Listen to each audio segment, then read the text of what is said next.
बोलिए सदगुरुदेव की जय। साहब।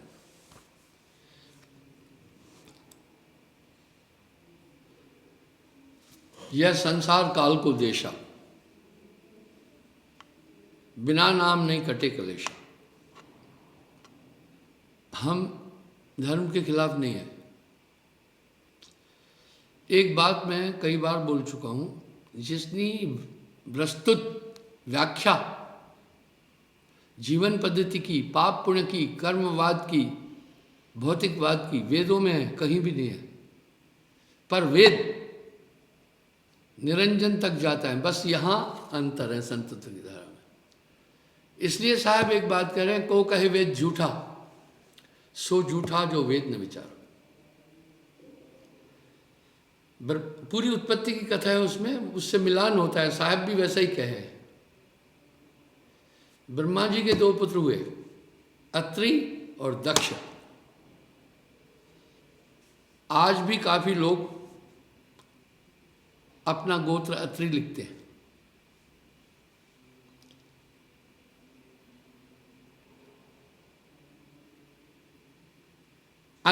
अत्रि मुनि अनसुईया नारी, नार पुरुष कीनो तब भारी। दोनों ने बड़ी तपस्या की, अत्रि और अनसुईया ने। तीन देव तब हर्षित भये। मैं ये बताना चाहता हूं, पूरी जगत की व्यवस्था को भी समझने की जरूरत है। साहब वाणी में एक बात साहब कह रहे हैं, वेद हमारा भेद है, हम वेदन के मां हैं। जौन भेद में मैं रहूं, वेद भी जानत ना है।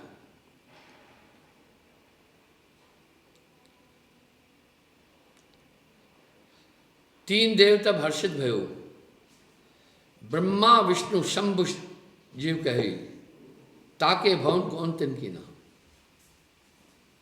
तीनों उनके यहां गए।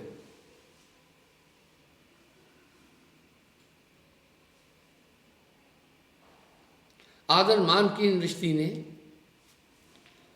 उनका बड़ा सम्मान किया वहां।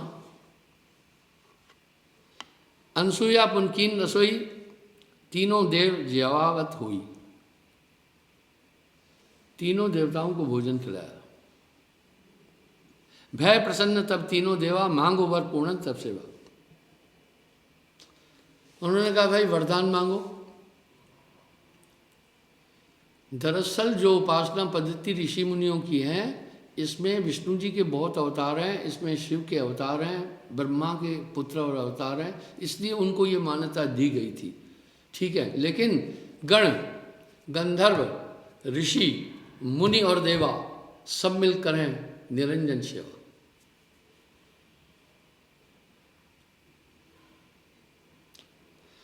तब अनसुईया वचन उचारे, तुम समान हो पुत्र हमारे, तुम्हारे जैसे हमारे पुत्र हो। ये वरदान मांगा। दीन सोई वर मांग्यो जोई, पुन मारग निज लीनो होई। और वो वरदान देकर के चले गए। अनसुईया जैसो वर पाया, तीन पुत्र भय ताके जाया। उसके तीन पुत्र हुए। तीनों तीन अंश प्रकाशा, दत्त, चंद्रमा और दुर्वासा।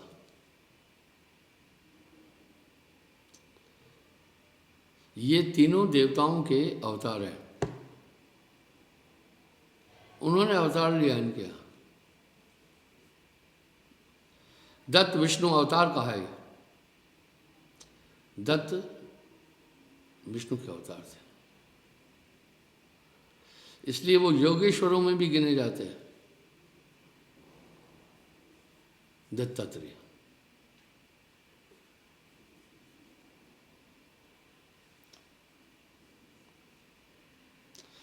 ब्रह्मा अंश से चंद्र उपाय, ब्रह्मा से चंद्र।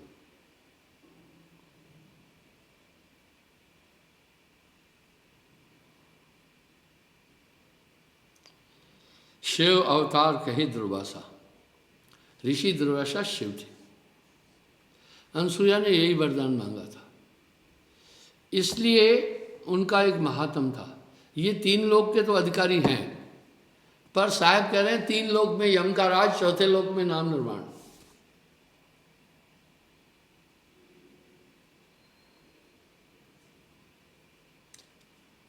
धर्म चला जग तिनकी आशा, दत्त से दिगंबर सन्यासी, दत्त से फिर ऐसे ही धर्म चला है, दिगंबरी और सन्यासी।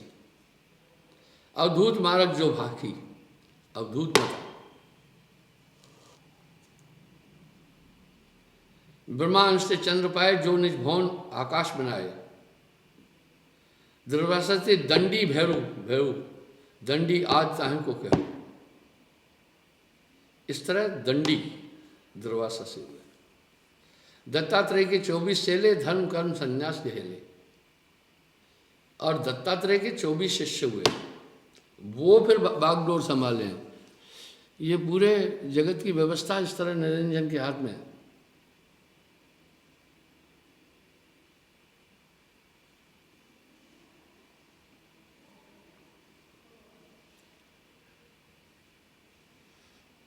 वाह, वरन भव्य व्यास बरवानी, जब कली होए वेद मत हानि। जब कलयुग आएगा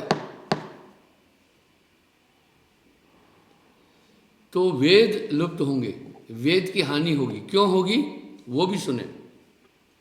जैन बुद्ध मत अधिक पसारा, देखा, जैन और बुद्ध मत अधिक पसरेगा। वेद धर्म निंद है निर्धारा, वो वेद को नहीं मानेंगे।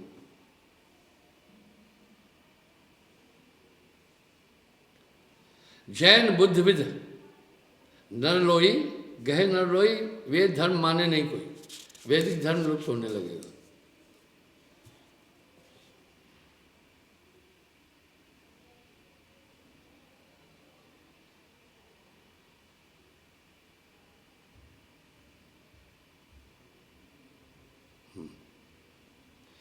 तय अवसर से परम स्नेही वेद धर्म थापे कर देगी, तब वेद धर्म की स्थापना होगी।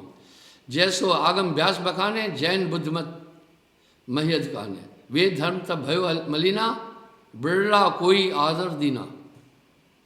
आप देख रहे हैं बहुत कम लोग अब वेदों का पठन पाठन कर रहे हैं।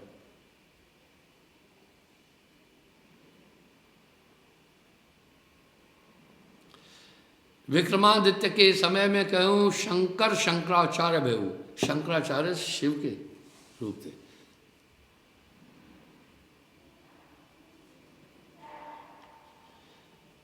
दक्षिण देश द्विज कुल अवतारा, दक्षिण भारत में ब्राह्मण घर में जन्म लेंगे, वेद धर्म को पालनहार। इसलिए 4 शंकराचार्यों की स्थापना हुई वैदिक धर्म को सुरक्षित करने। आप अभी देखें ये वाणियाँ कितनी प्राचीन है, इनमें प्रासंगिकता कितनी है। आज भी देखो बौद्ध धर्म का कितना प्रचार हुआ पूरे विश्व में, जैन मत का कितना प्रचार हुआ। ये वाणियाँ साहब की नॉर्मल नहीं है।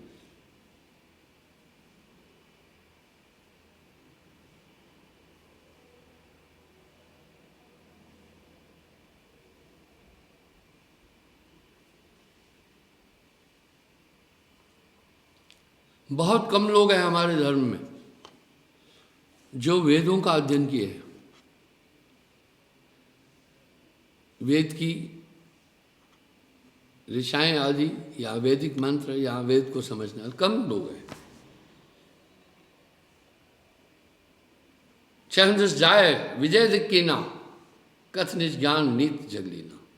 इस तरह शंकराचार्य ने चारों तरफ जाकर के सबको पराजित किया। वो शिव जी के अवतार थे।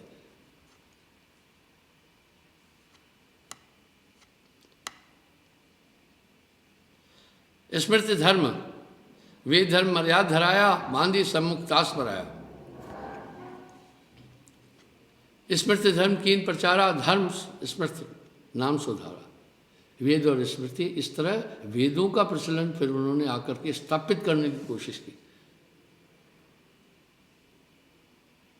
अब आप एक घटना देखें, महावीर स्वामी और महात्मा बुद्ध से पहले केवल वैदिक धर्म था भारतवर्ष में, धीरे धीरे विखंडित हो गया। अभी बुद्ध धर्म में जो अनुयायी हैं, हिंदू धर्म के समकक्ष थोड़े ज़्यादा ही हो गए पूरे वर्ल्ड में। देखिए वाणी में कितना वजन है साहब के।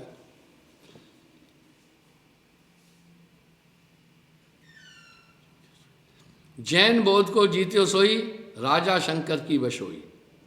इसलिए उन्होंने जैन धर्म और इनको भी वश में किया, और बुद्ध धर्म को भी।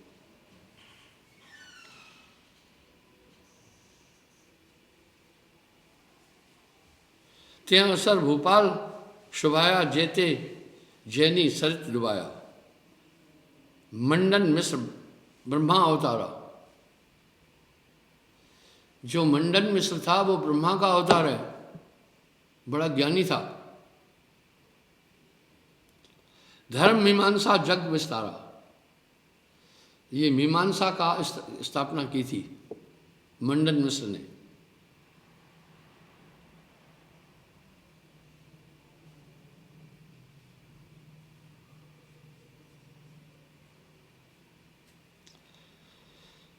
शंकर जब तापर जय पाई, शंकराचार्य ने उस पर जब विजय प्राप्त की मंडन मिश्र पर, ताकि नार ताह ससुहाई, तब मंडन मिश्र की पत्नी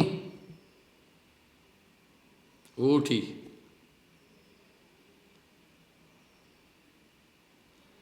ताकि नार ताह सम आई, सम कहते पास में आई शंकराचार्य के।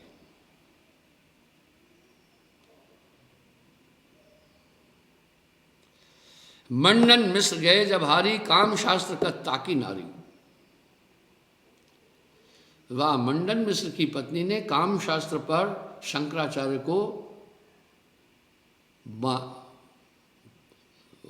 विवाद किया, वहां तर्क किया। शंकराचार्य बाल ब्रह्मचारी, काम शास्त्र विद्या नहीं धारी। उनको नहीं आता था, काम शास्त्र की विद्या नहीं पता था क्या होता है।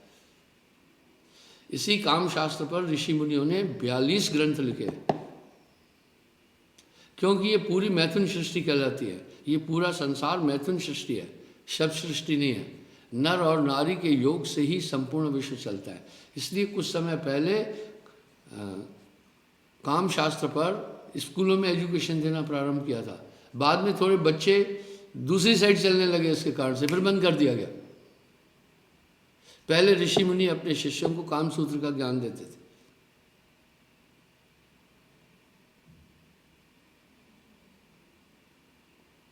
ते अवसर अस कारण भयु, निर अमरूह देह तज गयो। राजा अमरूह तब शरीर छोड़ रहा था। योग के बल शंकराचार्य नृपतन प्रवेश कियो निज काया। योग की ताकत से अपनी उन्होंने जाकर के अमरू की देह में प्रवेश किया। मैंने पहले भी ये बात उठाई है कि मैं कनाडा में था, वहाँ मैं जब जा रहा था सत्संग से वापस, तो एक आदमी मेरी गाड़ी में था, मुझसे सवाल पूछे, मुझसे कुछ कहा गुरुजी आजकल वैज्ञानिक लोग आदमी को अमर करने की कोशिश कर रहे हैं। मैंने बोला ये कोशिश पहले भी हो चुकी है, फेल हो गए वैज्ञानिक।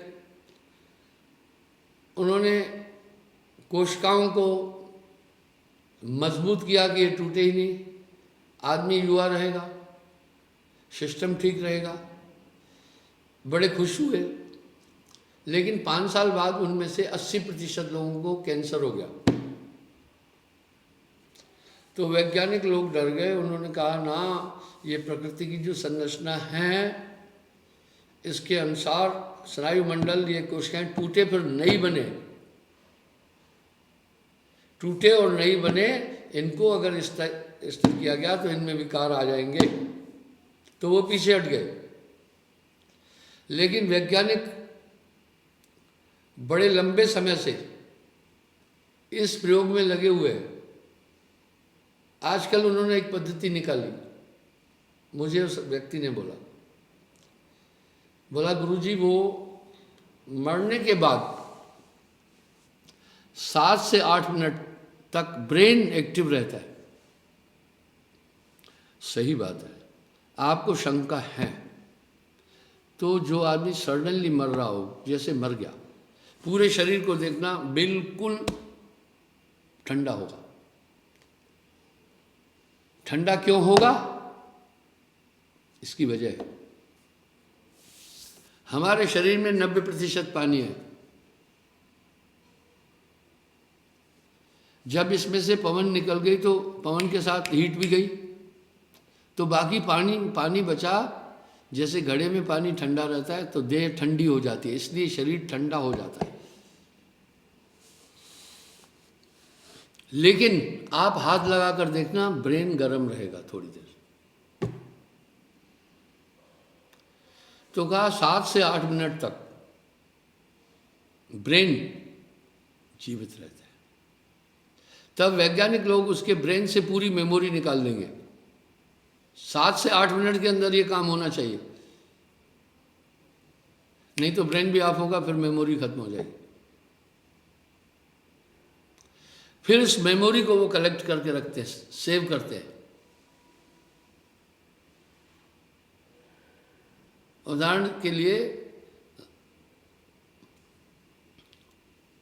मदन और जीना चाहता है तो पहले कांटेक्ट करेगा।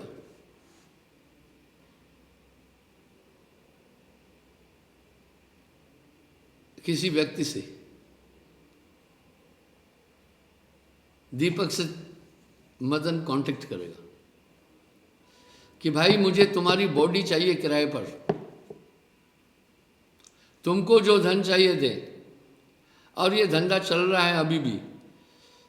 किडनी ट्रांसप्लांट हो रही है, लीवर ट्रांसप्लांट हो रहा है, आई ट्रांसप्लांट हो रही है, अभी ब्रेन को भी ट्रांसप्लांट करने की कोशिश कर रहे हैं, थोड़ा हार्ट को भी ट्रांसप्लांट करने की ट्राई हो रही है। इस तरह बोला ब्रेन ट्रांसप्लांट करेंगे, तुम्हारी बॉडी रहेगी, मेमोरी मेरी इंजेक्ट करेंगे तुम्हारी बॉडी में। बोला इस तरह मदन जीवित रहेगा। अब बॉडी में खास है मेमोरी, इसी मेमोरी से हम माता पिता भाई बंधु घर सखा मित्र शत्रु ये सब समझ रहे हैं। तो मदन दीपक के शरीर में प्रवेश ले लेगा, दीपक की मेमोरी निकालकर अलग कर दी बिल्कुल। अब दीपक की बॉडी में, मदन की बॉडी में, दीपक की बॉडी में मदन काम करेगा। उसे याद रहेगा ये मेरी पत्नी है, ये मेरा फलाना है, ये टेक्नोलॉजी। मैंने कहा ये तो पहले भी थी। शंकराचार्य ने इसी टेक्नोलॉजी के द्वारा राजा अमरू की बॉडी में प्रवेश कर लिया था। वो अपने शरीर से संभोग नहीं करना चाहता था, बाल ब्रह्मचारी था।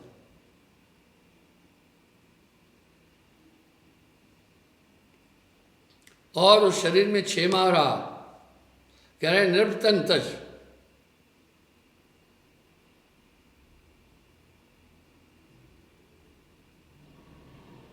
काम कला सीखे खटमासा, 6 महीने वहां रहे। नृपतन में कर भोग विलासा, यानी राजा के शरीर में भोग विलास करके शंकराचार्य ने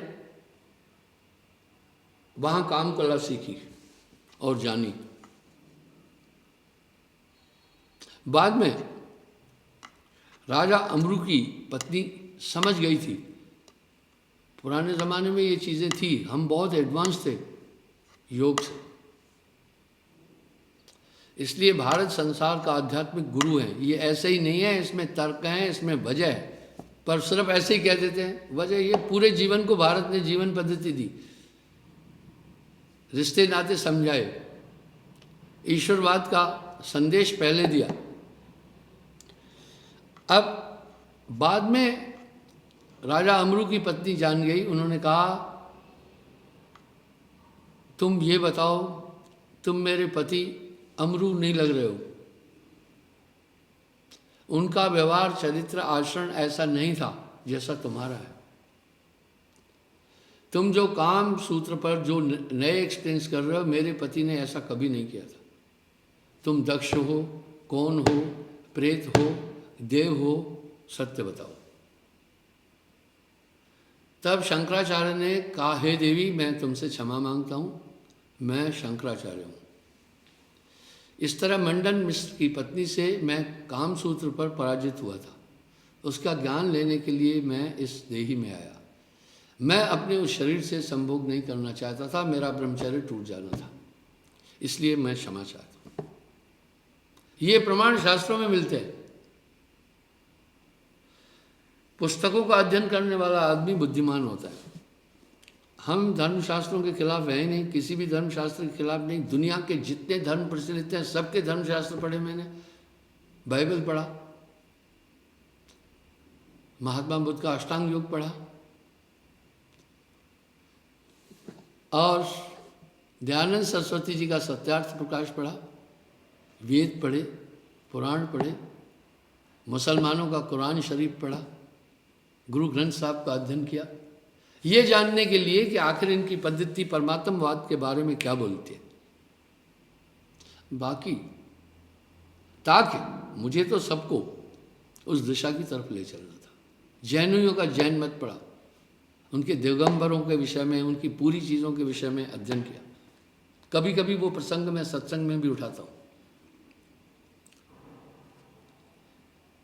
मंडन मिश्र भय शंकर चेला, ताको धर्म गयो तेह बेला। इसलिए मंडन मिश्र जो थे वो शंकराचार्य के शिष्य बने। जहां तो आदि संप्रदाय चली, पीढ़ी पीढ़ी कथो नराली, प्रथम विष्णु दूजे शिव और हुई, पुन तीसरे वशिष्ठ मन सोई। वाह, पुन संगत वशिष्ठ सुत भयु, ताके बहुर पराशर कहू। इस तरह ये समस्त ऋषि इन तीन देवताओं से ही आए। इसलिए कह रहे हैं कि ये सब माननीय थे।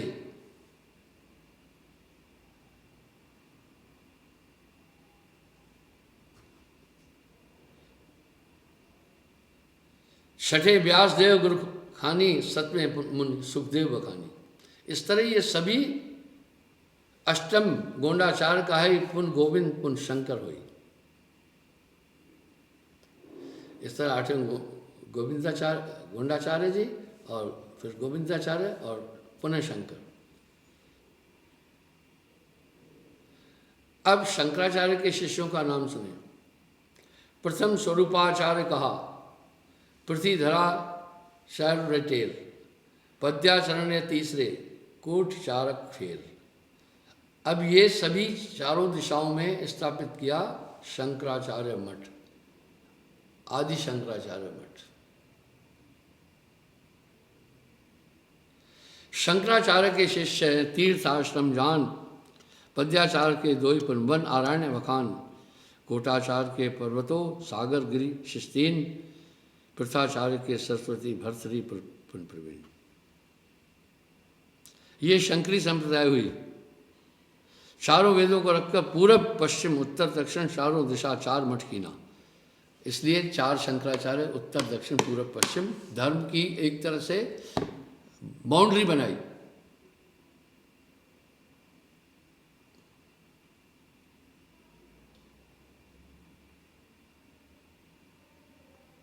गोवर्धन मठ भोगंबार संप्रदा वन अरण्य पद पुरुषोत्तम है।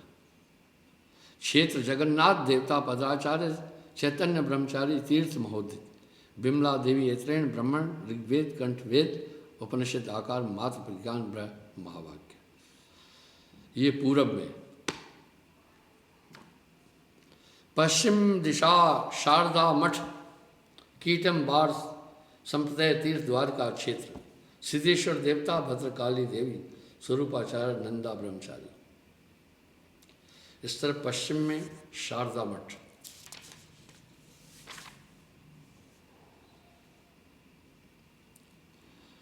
उत्तर दिशा जोशी मठ आनंदवार संप्रदाय पद तीन गिरी पर्वत सागर क्षेत्र बद्रिकाश्रम। नारायण देवता पुण्यगिरी देवी कोट का आचार्य, नंदा ब्रह्मचारी तीर्थ अलकनंदा ब्राह्मण ब्रह्म अर्थ वेद मंडोक उपनिषद और मात्र अहम आत्मा ब्रह्म महावाक्य। इस तरह दक्षिण उत्तर दिशा में बद्री मठ, आज भी इसलिए चार धाम ये कह जाते हैं।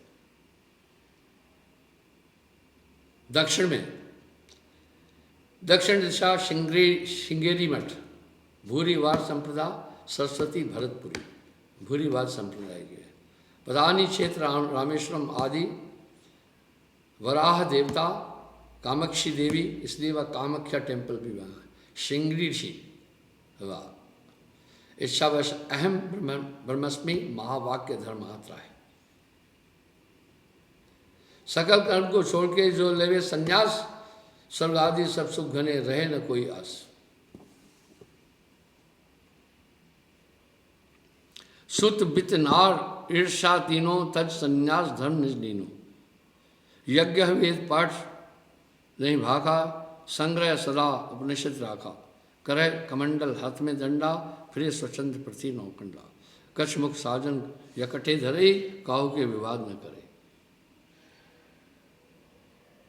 इस तरह से वैदिक धर्म को शंकराचार्य ने आकर स्थापित किया। आप अभी भी एक चीज देख सकते हैं कि धीरे धीरे अभी भी वैदिक धर्म लुप्त हो रहा है। आदि धर्म ये वैदिक था, चार वेद निरंजन की महिमा भाग रहे थे। भावार्थ क्या था मेरी ये कथा कहने का, ये संपूर्ण पूरा खेला ही निराकार निरंजन तक है। अब साहब ने आकर जो जो चीजें पहले बोली है वो आप अभी भी देख सकते हैं। ये पुस्तक मेरे द्वारा छपी हुई नहीं है। साहब ने जो जो कहा वो प्रत्यक्ष सामने दिख रहा है। इतना महाकलिकाल आएगा कि बेटा बाप को खुद कहेगा मैं तेरा नहीं हूं, तू प्रूफ कर। मैंने कल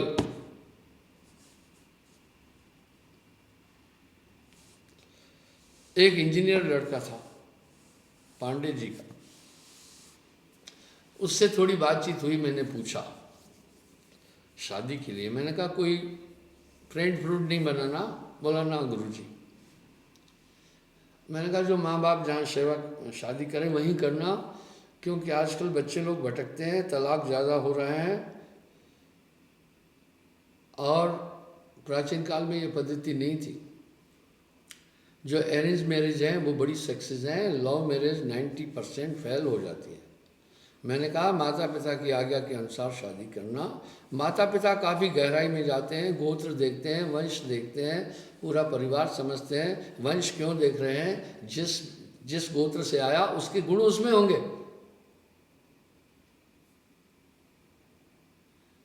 उदाहरण के लिए जो गौतम गोत्र के लोग हैं वो बहुत ज़्यादा, गौतम ऋषि ने न्यायशास्त्र की संरचना की, उनके डीएनए में ही न्याय होगा, उनके डीएनए में ही अंदर अंश चलने की भावना नहीं होगी। इसलिए वो इतना जबरदस्त मिलान होता है। इसलिए पूरे विश्व में अगर आप देखेंगे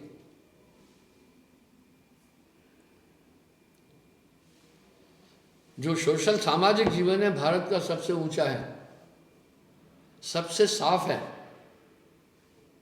यूरोपों में जाओ, ईसा संस्कृति में पहुंचो, कोई सोशल लाइफ ही नहीं है वहां। इसलिए भारत ने दुनिया को सोशल लाइफ सिखाई, सब संबंध समझाए, जीवन पद्धति सिखाई। इसमें तो कोई दो राय नहीं है। फिर वो देखते हैं इसका जातक क्या है, किस समय जन्म लिया, ये सब चीज क्यों देख रहे हैं? किसी का जन्म कुंडली का स्वामी है शनि, किसी का मंगल। ये क्या मतलब है? जिस समय बालक जन्म लेता है इसलिए जन्म पत्री बनाने के टाइम मैंने थोड़ा समय ज्योतिष शास्त्र का भी अध्ययन किया। मेरा एक शिष्य था, वो इसमें बड़ा पारंगत था, उन्होंने किताबें भी लिखी थी। तो जिस समय बालक मात गर्भ से जन्म लेता है उस समय देखते हैं पृथ्वी किस ग्रह के नजदीक थी, उस ग्रह के गुण और शेडो पृथ्वी पर पड़ा तो उस बालक का ग्रह स्वामी वो बन जाएगा। ज्योतिष का अध्ययन भी गहन है, लेकिन काफी कम लोग जानते हैं। बाकी गप वगैरह लगाकर आदमी को ठगी ज्योतिष के नाम करते हैं, अलग बात है। उसके जन्म कुंडली का स्वामी होगा वो ग्रह, मान लो मंगल, और सभी ग्रह यात्राएं कर रहे हैं, नवग्रह। जब वो ग्रह किसी डिफिकल्ट जगह पर आएगा तो उसको भी असर पड़ेगा। आप जिस गाड़ी में बैठे हैं उसमें अगर झटका लगा तो आपको भी झटका लगेगा। इसलिए ज्योतिषाचार्य देखते हैं इसके जन्म का कुंडली का स्वामी कौन है, मंगल है। और मंगल अभी कहाँ स्थित है, कठिन रूट की तरफ तो नहीं जा रहा है। जब वो कठिन रूट की तरफ जाएगा उसके जीवन में कष्ट आएंगे, ये प्रासंगिकता है उसकी। लेकिन नाम के बाद तो साहब कह रहे हैं नवग्रह का बस नहीं चलई, सबई विघ्न सदा सो टलई। तो इतना प्रिजर्व गुरु कर देता है, आप पर इसका प्रभाव नहीं पड़ेगा। पर हम ये नहीं कह रहे ये नहीं है, लेकिन जब वो कंफर्ट रास्ते पर आ जाएगा तो आपके जीवन में भी सुविधाएं। तो कहते हैं आने वाला समय तुम्हारे लिए कठिन है। ज्योतिषी कैसे जाना, उन्होंने देखा इसकी ग्रह कुंडली का स्वामी किस रूट पर अभी है, जटिल रूट पर होगा तो ये कष्ट में आएगा। उदाहरण के लिए आप गाड़ी में बैठे ऐसे रास्ते पर आए जहां ऑक्सीजन की कमी है तो आप पर असर पड़ेगा। इस तरह बंधुओं, फिर उस लड़के ने मुझे एक बात बोली, बोला गुरुजी आजकल ऐसा है। मैंने कहा माता पिता बहुत बारीकी में जाते हैं, इसके जन्म कुंडली का स्वामी कौन है और इसका गोत्र क्या है, तब देखते हैं हाँ किसी का मूसक है अगर मान लीजिए जातक, और किसी का बिलार है तो नहीं बनेगी, आपस में झगड़ते ही रहेंगे आदि आदि ये सब चीज़ें हैं। ये कोई गप नहीं है, वो झगड़ा ही झगड़ा करते रहेंगे क्योंकि ग्रह नहीं मिल रहे। तो वो लोग ये सभी देख करके, अच्छी तरह आचार्य लोग देख करके तब अपने जजमान को बताते थे कि इस तरह से यूँ यूँ करो। आजकल ये सब ऐसा ही हो गया, हर जगह तो आ गया ना करप्शन। तो वो लड़के ने मुझे एक प्यारी बात कही, बोला गुरुजी जैसे हम लोग 6 महीने बाद अपने कपड़े चेंज करते हैं, इस तरह लड़के लड़की 6 महीने बाद अपना फ्रेंड चेंज करती रहती है। आजकल ये ट्रेडिशन है और बिल्कुल देखने में आ रहा है। ये संस्कृति पाश्चात्य है, ये हमारी नहीं है। इसलिए उनमें हमेशा संशय, डाउट्स रहते हैं। वो सोचते हैं जब ये मेरी ओर आकर्षित हुई तो और तरह, इस तरह लड़की सोचती है जब ये मेरी तरफ आकर्षित हुई है और किसी लड़की की तरफ जाए, उनमें शंकाएं बनी रहती है, वो अधिक नहीं निपटता है। तो वो लड़का मुझे कह रहा था आप मेरा ब्याह कराएंगे जहाँ वहीं करूँगा, पर आजकल गुरुजी माहौल इंजीनियर है, वो लड़का पढ़ा है, पढ़ा लिखा है, अच्छी एजुकेशन में। बोला गुरुजी जैसे 6 महीने बाद हम कपड़े बदलते हैं, इस तरह 6 महीने में लड़के लड़कियाँ फ्रेंड बदलते हैं। वाह वाह, मैंने कहा ये संस्कृति तो भारत की है ही नहीं। भारत की संस्कृति तो है एक नारी ब्रह्मचारी, ये पाश्चात्य संस्कृति है, इसमें सोशल लाइफ नहीं होगी। यहाँ सामाजिक जीवन इतना अच्छा है, हमारे ऋषि मुनियों ने ये कम से कम भौतिक जीवन के सिद्धांतों को बड़ा जोर से स्थापित किया हुआ है। मेरे पास जब लोग शादी के लिए आते हैं, मैं एक बात पूछता हूँ जरूर, मैं पूछता हूँ लड़की से पूछता हूँ तुम्हें ये शादी मंजूर है, वो कहती है हाँ। लड़के से पूछता हूँ तुम्हें ये मंजूर है, बोलते हैं हाँ। माँ बाप से पूछता हूँ मंजूर है, बोलते हैं हाँ। लड़की के माँ बाप से पूछता हूँ, तब मैं अपना निर्णय उसके बाद देता हूँ। सीधी बात यह है कि लव मैरिज के पक्ष में हमारी संस्कृति नहीं है।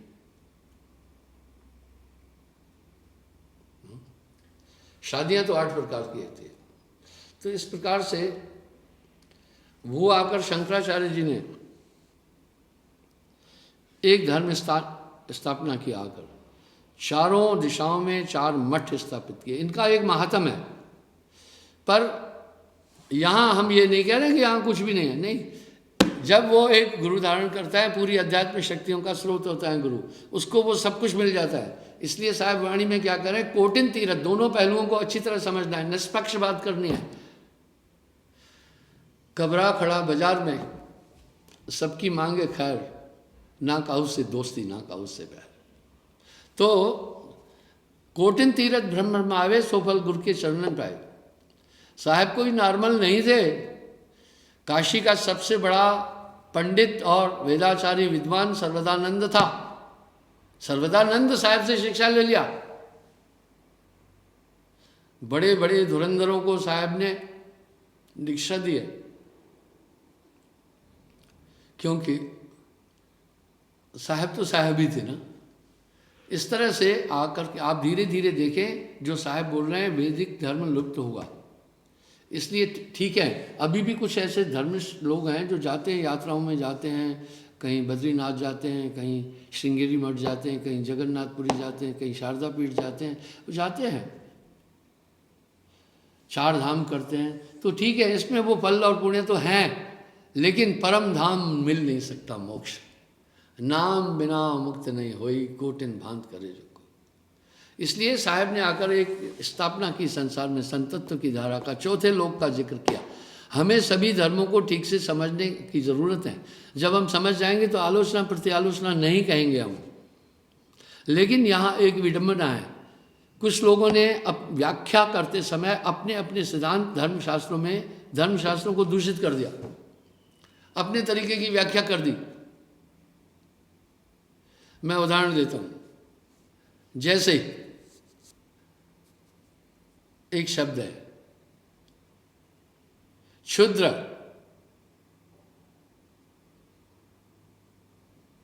गवार, ढोल, पशु, नारी, ये सब ताड़न के अधिकारी। लोगों ने इसकी क्या व्याख्या की, छोटी जात वाला,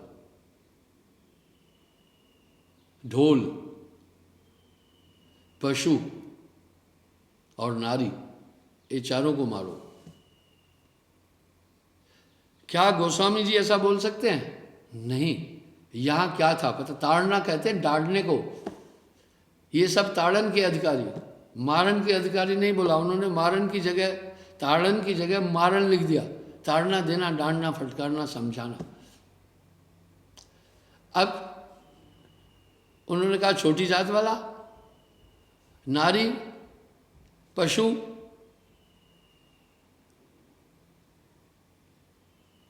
ढोल, इनको मारो। वस्तुतः ये नहीं है, गोस्वामी जी ये नहीं कह सकते नारी को मारना, ये तो पाप है। साहब भी कह रहे हैं नारी निंदा ना करो, नारी नर की खान, नारी से प्रकट भय ध्रुव प्रहलाद समान। साहब ने दोनों पक्ष रखे, तभी तो उनकी वाणी में एक बात स्पष्ट आती है, कबरा खड़ा बाजार में, सबकी मांगे खैर, ना काहू से दोस्ती ना काहू से। वो है क्षुद्र, क्षुद्र बुद्धि उसको कहते हैं, क्षणिक क्षुद्र बुद्धि वाला, किसी चीज का अमल नहीं करे, उसको समझाना है, ताड़ना है।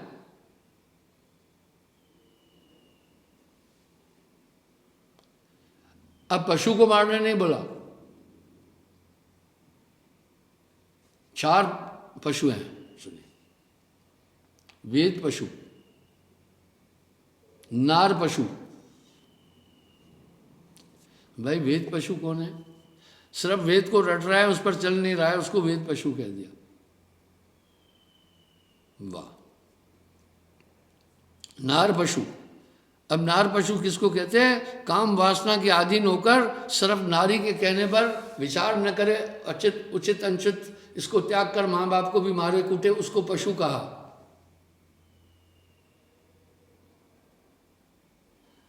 वेद पशु, नार पशु और अज्ञान पशु। पशु पशु एक पशु, इस तरह 4 पशु गए। अब पशु नारी कौन है? जो अपनी बुद्धि का न इस्तेमाल करे, अपने माता पिता परिवार का तिरस्कार नारी के कहने पर कर रहा है वो। क्षुद्र किसको कहते हैं? क्षणिक बुद्धि और कपट वाला, जो अभी कहे हाँ फिर कहना वो, उनको कहा ताड़ना। गोस्वामी जी कहेंगे पशुओं को मारो, वो कहेंगे नारी को मारो, वो कहेंगे छोटी जात वाले को मारो। तो शास्त्राकारों ने, कुछ टीकाकारों ने अपने अपने मशाले डाल दिए इसमें। थोड़ा यहां दूषण है। अब यहां साहब कह रहे हैं को कहे, जब हमारा वेद कह रहा है आत्मवतम सर्वभूतेषु, या आत्मा स पश्यति स पश्यन्ति, किसी भी को नहीं दुखाना है, अहिंसा परमो धर्म। तो ये जो व्याख्याकार लोगों ने अपने अपने हितों के लिए सब चीज़ें बना दी, तो थोड़ा दूषण है। साहब ने आकर के एक ऐसी स्थिति बताई कि तुम्हें परम तत्व की प्राप्ति बिल्कुल एक पूर्ण सद्गुरु के अतिरिक्त नहीं हो सकती है। और ये चला, ये पद्धति चली। आप मत सोचना कि ये नॉर्मल पद्धति है। इस पद्धति को बड़ा कम टाइम हुआ चले, 600 साल, 500 साल हुए। साहब के जाने के बाद ज़्यादा उठी है। और संत काल आया भारत में 350 साल, 16वीं शताब्दी से लेकर 18वीं शताब्दी तक ये संत काल कहलाया। इसमें धूम मची, लोग इस दिशा की ओर डाइवर्ट हुए। आज पूरे विश्व में कबीर साहब की आइडियोलॉजी मानने वाले करीब 50 करोड़ लोग हैं। आप नॉर्मल नहीं समझना इसे। तो विविधताएं आई। यहाँ साहब ने एक ही बात पर बाइंड अप कर दी सब चीज़ें। गुरु मिलने से झगड़ा खत्म हो गया। बस जैसे ध्यान करोगे वो पूरे धातु आपके डीएनए में समाते जाएंगे। गुरु समाना शिष्य में, शिष्य लिया करने, बिलगाए बिलगे नहीं, एक रूप होते हैं। साहेब।